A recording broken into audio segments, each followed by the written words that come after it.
Bonjour à tous.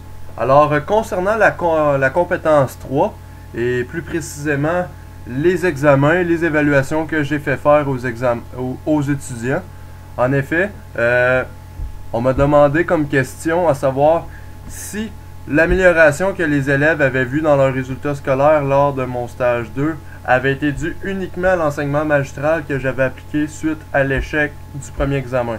En effet, c'est pour se rappeler les faits, lors du premier examen, qui était un mini-test, c'est important de le préciser, j'avais obtenu une moyenne de 61%. Alors, pour m'adapter à cette réalité-là, d'une classe d'étudiants de réguliers de secondaire 2, j'avais décidé d'opter plus pour un style d'enseignement magistral afin de vraiment marteler la matière aux étudiants afin que ceux-ci performent, réussissent mieux au deuxième examen qui valait pour beaucoup plus dans l'étape. Alors, qu'est-ce qui est arrivé? Au deuxième examen, j'ai obtenu une moyenne 20% supérieure au premier, soit 81%, ce qui est une amélioration drastique et vraiment importante. Lors de ma compétence sur le Cyberfolio, j'avais associé ça à justement le fait que j'ai martelé la matière avec un style plus magistral d'enseignement.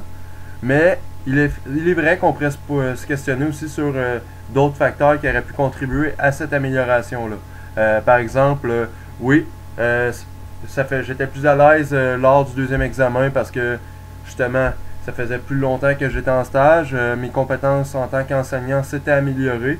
J'étais peut-être plus apte à donner de la matière aux étudiants dans la classe. Ceci aussi, j'avais créé un lien avec les élèves, un bon climat de classe, ce qui permettait peut-être aussi aux étudiants de mieux assimiler la théorie. Oui, ça pourrait être une autre piste de réflexion.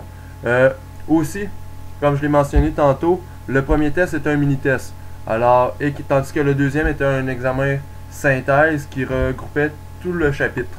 Alors, peut-être qu'il était plus intéressant pour les élèves de mettre les efforts uniquement sur l'examen qui valait pour beaucoup plus, environ 30-40% de la pondération de l'étape versus un mini-test qui valait 5%.